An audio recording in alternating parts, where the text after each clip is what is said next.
Hello everyone, this is Jotto, bringing you the second patch review as we got Alpha Patch 2 a couple of days ago. We also got Alpha Patch 3, but that was just some name changes. So I'm going to go over the actual card changes in Alpha Patch 2, as that's the important part. And at the end I'm going to give you my review for each class and whether they're better or worse, and if it changes the metagame in any way, and my overall evaluation of the patch. So, without further ado, let's get started, shall we? Cult Master changed from a 4-3 to a 4-2. I'm extremely confused. Why was there a nerf needed here? In fact, I think it just changed Cult Master from fringe playable to the worst card in the game in the 4 mana slot. There might be a couple which are worse, but it's pretty close. It used to be a 3-4, and the reason that was overpowered was because aggro decks were everywhere. And then it was changed to a 4-3, so it died to Hellfire and all the single target removal in the world, so it was okay when aggro decks were thriving. But now aggro decks are in the dust, so why they nerfed it to a 4-2 makes no sense. It's possibly the worst change you could have done to this card. To be honest, as a 3-4, in the current metagame, a 3-4 Cult Master would be fine, because it would just help aggro decks get back in the metagame, which they are completely absent from right now. So, second change. Another weird one. Illidan, nerfed to a 7-5 from a 7-6. This also confuses me. Now, Illidan, he saw a lot of play, but then he instantly died away from the metagame, and the reason for this was Big Game Hunter. Basically, Big Game Hunter kills him for free, and unlike all the other 6-drop cycle, you know, the Fire Elementals, the Savannah Highmanes, the Argent Commanders, Sunwalkers, all of those cards either impact the board instantly, do something as a battle cry, or as a death rattle. Illidan doesn't do anything until turn 7, unless you have a bunch of 0-cost spells. But now, it just feels like this is a nerf to Rogue who loved token generation. And Illidan is just even less playable now. He dies to Explosive Shot, still dies to Fireball, but it's just, he's not even worth playing anymore, and that's really sad. I think if they wanted to nerf his stats, they should have made him a 6-5, because if he was a 6-5, he wouldn't die to Big Game Hunter, but he'd be easier to kill overall from the 1 less health. But it just feels like a weird change to a card that did not really need nerfing. However, these are 3 changes I am really pleased to see. Molten Giant, Mountain Giant, and Sea Giant are now 8/8s. Thank you. Thank you, Blizzard. They still die to Big Game Hunter, and they don't instantly win the game if you get one for free. I love you right now. I forgive you for the Cult Master thing. Well, not really. I forgive you for the Illidan thing. Yeah, it balances out a bit. Molten Giants are still worth combo, but they're not going to one-shot you like they used to with the stupid combos from Warriors. Mountain Giants are no longer turn 4 10-10s. But Sea Giants got nerfed to 8/8s so that they're not overwhelming when they come down. However, the cost got reduced to 10. This is because aggro decks and swarm archetypes are really weak right now, so it was getting to the point when you just could not cast a Sea Giant, ever, unless your opponent populated the board. Now, you can hard cast it for about 7 or 8 mana maybe, and if you're doing well in that game, 5 or 6. Very good changes to the Giants. I like it. On to the Druid changes. Bite. Now, Bite was arguably buffed last time they changed it from 6 damage, 4 mana, to 4 damage, 4 armor, 3 mana. It was insane. Bite was a Shadow Bolt on crack, basically. Now it costs 4 mana again. I'm glad it costs 4 mana again, and I think that's a well-deserved nerf. Now, this one confuses me a lot. You'll hear that a lot from me in this patch. Now, Claw Savagery wasn't used anymore, and the reason is because the damage numbers weren't high enough. Bite Savagery was the only thing used. If you want to use 7 mana to do 4 damage to the whole board, by all means, it's a worse Flame Strike. Just think about that. Like, you gain armor and the ability to attack for an extra card. It's on the same level, but maybe slightly worse than Flame Strike now, because the mage has some spell interactions that druids don't. And I feel like the cards they should be nerfing are the choose one cards like Nourish, which is good throughout any stage of the game. And things like Wrath, 2 mana, 3 damage is fine. The extra random do 1 damage cycle is unnecessary. There's just a bunch of choose one cards that are a problem. But Druid is not being played very much right now, solely because of the reason where half of their cards are broken and the other half just don't fit in decks. So everyone's funneled down to be doing certain things, and it feels like Blizzard is trying to target what they think is the problem, but it really isn't. The Bite Claw Savagery era is kind of gone.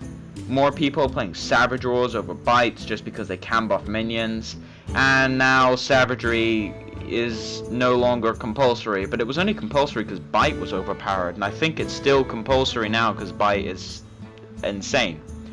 Not overpowered anymore, but it's still really good, and that combo is amazing.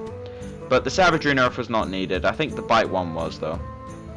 Onto the mage abilities. Now, the mage spell buffs. One of them confuses me, the other one kind of confuses me, but I see the logic. The Fireball buff, reducing the cost by 1, I think was to give them a better spell ratio to mana. So 4 damage, it's basically 4 damage for 3 mana is what they were trying to go for. So it's 4 to 6, 2 to 3. They just want it to be around that ratio of 2 to 3, that kind of ratio there. And Fireball now passes the Senjin test. And that's about all that's changed about the card. It's still used for burst damage primarily, but you can tell they want you to use Fireballs as removal sometimes, and at 5 mana people were not using it as removal, they were just bursting people. So the change doesn't do anything for the people who like bursting. However, it does do quite a bit for the people who are using Fireballs as removal. It depends on the player whether this is a huge buff or not. Now, the Pyroblast buff makes no sense, like a lot of changes in here, because Pyroblast at 9 damage was okay for bursting people. Pyroblast at 10 damage felt like it was designed to kill giants. But if you scroll up in the patch notes, you note that the giants only have 8 health now. A better buff for bursting would have been 9 damage, 7 mana. Don't do this random put 1 damage on. People don't care about the random 1 damage. That's so easy to bridge with spell power, it's not even funny. It doesn't hit into anything. Like Deathwing and Malagos and Ysera are not forces to be reckoned with. You do not need to Pyroblast one of these things. You polymorph. The extra damage on Pyroblast literally does nothing. It is still going to be used as the finishing move from basically a 3rd health, because the hero power also does 1, and nothing has changed in that respect, so this really does confuse me. There's going to be like 1 game where it makes a difference when it comes to bursting, and that's going to be the only game that matters in about 10, 15. So the Pyroblast, it kind of feels like the Stormwind champion nerf from before, where they should have made it a 6 mana 5/5, not a 6 mana 7/7, because that extra mana is absurd and no one can play it anymore. And it also feels like the Cult Master thing, where it's like, we need to nerf this card, which they didn't, by the way. Let's make it die to every kind of plate removal. But anyway, I'm getting on tangents right now, so let's move down, shall we? Inner Fire changed from 3 mana, which was a combo piece which took your whole turn to set up, And now it leaves you a Holy Smite, essentially, or the ability to heal yourself. It's still one of those changes where they're trying to make these combo effects as cheap as they possibly can. Because they're combo effects, and combo is dead right now. And they actually noticed, unlike aggro. Apparently aggro is overpowered. I have no idea what game they're playing right now. But Inner Fire was a combo piece that cost too much. It's 1 mana now. Someone's going to find a use for it. I do like the change. Lightspawn, nothing really changed here. It's just clarification that it is always equal to its health. So if you do 1 damage, it becomes a 3/3. And this is one of the reasons why Lightspawn is terrible, but I've already been over this. Temple Enforcer, this is the second best change of the entire patch notes, besides the Giants. And arguably the stealth changes, although one of them makes no sense, like a lot of the stuff in here. Temple Enforcer is now 6/6 for 6 with that ability. Wow. This thing is now the single largest, like, 6-drop stat-wise. If you, like, tied with Illidan and the Warlock Infernal, Dread Infernal. The difference is, the Dread Infernal is pointless because it doesn't scratch anything. And Illidan gets Big Game Huntered. Temple Enforcer, if it was 6/7, it would be broken. That's a Boulder Fist Ogre, guys. You'd never ever want a 6-drop with 7 health with an ability and at least 5 attack. You don't want to go there. But 6/6 for 6 with a Battle Cry effect is good. This card is now playable in my opinion and is very powerful when paired with something like a turn 5 Fen Creeper. Oh yeah, turn 5 Fen Creeper, turn 6 you get a 3/9 Taunt minion. I like this. And Temple Enforcer is one of my favorite cards that was added from the previous patch and is now still one of my favorite cards in the whole game. Onto the rogue changes. Now these are the ones which are very weird. Not good or bad, just weird. And I'll let you see what I'm talking about when I get to them. Onto Conceal. Now Conceal was a 1 mana stealth something permanently until it did damage. Now the reason this has been changed is because Gadgekstan. Is there any other reason? No, not really. It's just because Gadgekstan. The Gadgekstan Auctioneer spell, like, cascade of card draw was absurd. It was so much draw power, rogues were actually outdrawing their hand because some of their spells already draw a card, so they were actively filling their hand up. That is ridiculous. The new Conceal is possibly the weirdest mechanic in the whole game. You give all your minions stealth until the next turn, so it's a 1-turn stealth. Now, a lot of people have come up to me, being a token player, and asked me, like, oh, this is really good for tokens, to which I say, no it isn't. And the reason I say no it isn't is because token decks only get board wiped by AoE. And unless Conceal says everything on your board becomes invulnerable until next turn, that doesn't change much. It does help the non-existent aggro decks, and it does help Murlocs. I think Murlocs is about as far into tier 2 as we're going here. But this is like Magical Christmas Land, where you have an extra card in your hand as a Murloc player, which never happens, by the way. If you have cards in hand and not on the board, it's either turn 3 or before, or your mana curve went really wrong. So, Conceal, someone is going to break it, but I am not the person who is going to break this card. Someone's going to find a use for it, but I just can't see it. Fan of Knives. It just targets enemy minions now. Thank you. Alright, for anyone who's unaware, the Spell Power Rogue deck was broken. It was incredibly hard to play against if they got a decent draw. You played Spell Power and then Gadgetzan, you never ran out of cards, and like you could Fan of Knives their board, do 4 damage to everything, wipe it, and do 4 to them, just collateral damage for no reason, on top of the continuous head cracks. Fan of Knives and Conceal were the real linchpins of this deck, and now I think it's very manageable. Simply because Head Cracks, I think, is a very well designed card. Sinister Strikes are fine. Sap and such, they're fine. It was the Fan of Knives doing collateral damage for no reason. That was really weird. And Conceal Gadgetzan, I think, is a combo which everyone who doesn't play Spell Power Rogue will be very happy to see going. Shadow Step. Now, this was a sort of spoiled one from the stream. The new Shadow Step, I've already voiced my opinions on this on the last Mana Grind podcast, or the Mana Cast.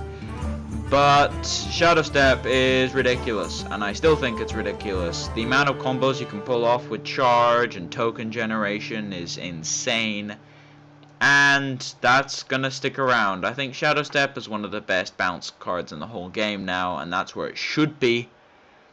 Because we've seen this before with R&B Cal and Silence. Silence needs to draw a card to be used. It has to. Shadow Step needed to do something to the bounced minion to be played over Youthful Brewmaster because it was just a random card. It was used for spell power, draw decks, and Violet Teacher, and that was it. And that was a problem. Youthful Brewmaster was played more than the signature bounce spell. It's the same reason why Silence is not played over R&B Cal, because R&B Cal actually put something on the board. Now Shadow Step has an extra bonus on it, so people are going to play it. The last change here. Now, I know you're trying to get rid of Conceal, but this is way too far. Way too far. Rogue, like aggro decks, are impossible now. They have Defias Ringleader, and that is it. They have no Master of Disguise anymore, because it was 3 mana 4/3 that was just putting in the beats every single turn. They have Defias Ringleader on turn 1 with coin, and that's like the only start they can do. They have no other way of putting consistent pressure on in the first couple turns now, because they have no class minions which really help aggro. The old Master of Disguise was used for 2 things. One, concealing your Gadgetzan Auctioneer, which was fine because it didn't make you draw when you played it, and it also cost 3 mana. And the other thing it was used to do was to conceal your either Fairy Dragon or your Direwolf Alpha or your Defias Ringleader on turn 3 to protect it, and then swing in the next turn for 6 damage or 7 damage. Now you can't do that anymore, so that confuses me. So if we go over the actual class reviews and where they are. Druids, they're nerfing the wrong areas. I'd say they're still tier 1, but they're going into Shaman territory now. Shamans are a bit pushed right now, but yeah, Druids, someone is gonna find a non-spell Druid deck, and when that happens, I would love to know it. I'd love to see it on a show at some point, a non-spell Druid deck. Mage, the changes are overall good, buffs are always okay when it comes to the weaker classes. The Pyroblast one does make more sense, but they're now secure tier 2 in my opinion. The priest changes, they help. They really do help. The Inner Fire and Temple Forcer and changes are really, really good. And I think that they are in tier 2 now. I think we saw 2 priest decks in the last limited tournament and the last standard tournament. Actually no, the one before that. Both of the last limited tournaments we saw priests. And I think that they're in tier 2 now. Rogues, I feel like they're trying to funnel people into making spell rogue, but then also trying to nerf it, so it just seems odd. I'd say they're still tier 1, but that's all I've really got for rogues. Their changes are really weird. As I said, they're really weird. But anyway, this has been Jotto. If you like the content, please subscribe. Write a comment about the new sound setup I've got, if it makes any difference. Otherwise, I'm getting a mic pretty soon. I'm getting a new one, so you don't have to put up with this random mic I've got. And This has been Jotto, signing off.